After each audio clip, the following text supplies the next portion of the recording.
This is all about the rules of composition, the rule of thirds, the Fibonacci spiral, those funny things that we try not to think about because it can hurt our heads.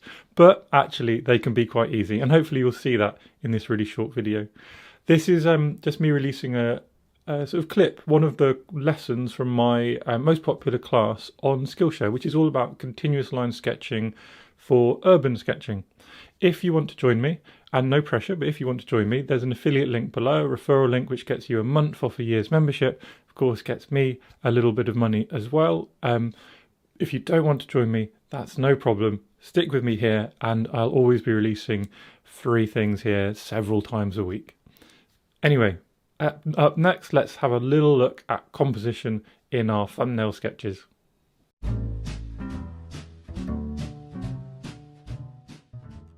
So, thumbnail sketches, what are they, what's the point, and how do they inform our composition? Well, what I'll do, I'm going to show you a thumbnail sketch, but I'm going to do it as a compositional exercise, and then we can learn about both at once. Now, thumbnail is a small but useful sketch. It's called a thumbnail because it's supposed to be very small, perhaps not the size of your thumbnail, but certainly if we were to break down our page, we should be able to get at least a couple of simple sketches in like this, or I could obviously have got 4 or 5 in, couldn't I? But for making it clear and simple, let's just do a couple on this side.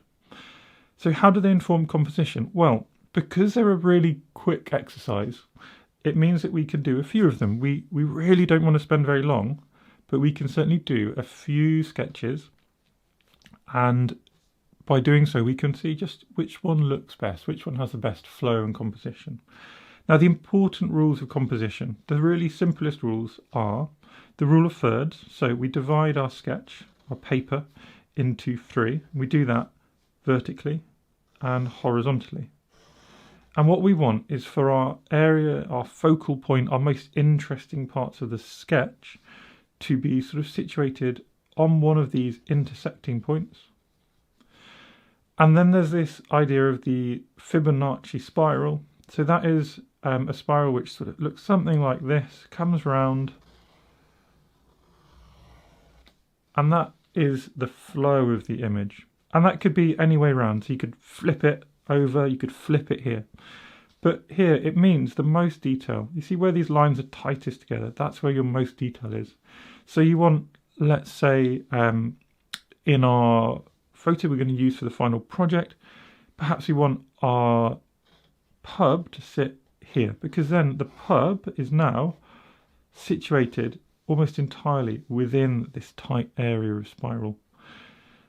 And then the flow of the image, so we want stuff, it's not that everything's here, we want something over here which pulls us along. Our eye will naturally follow the flow.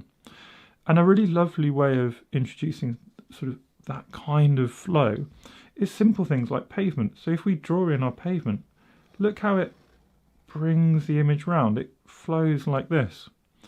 Similarly, we've got a few bits and bobs in the background here, haven't we? So we can get our sort of loopy tree in the back, and we can just get a little bit of detail in these other houses. And before you know it, we've kind of sorted out our composition.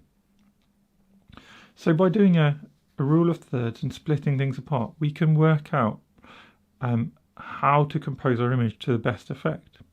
We can still have a play, we can still move things around. So why don't we try making it smaller within that? So if we do another thumbnail sketch, let's just try if we make our pub much smaller, and that will do something very different. So we're still sticking it to the right hand side because we're kind of a little bit constrained by the reference photo. Not that we can't change things, but we're a bit constrained. And all I'm doing is a very loose sketch. And by doing this, I'm getting to practice as well what details I think are important and what perhaps are less important. I might forget to add something and then realise that actually I don't need to add it. Or I might forget to add something and realise just how vital it was. So now we've got a much smaller pub, and we've got a sort of flowing pavement, and then we can just bring in our other things.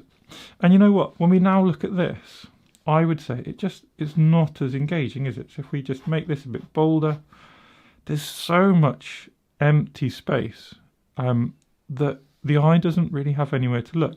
What it does do is it opens up the sky, so we could have some amazing colours flowing down, but we've left too much at the front.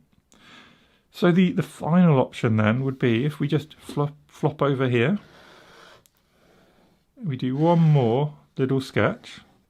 Why don't we try popping our pub, I got there eventually, just popping our pub a bit lower down and sort of in the middle size. We can have it just sitting at the very edge here.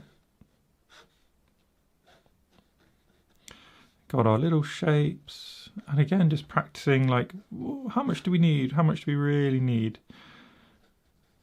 Got a lovely sort of bush and things petering off over here.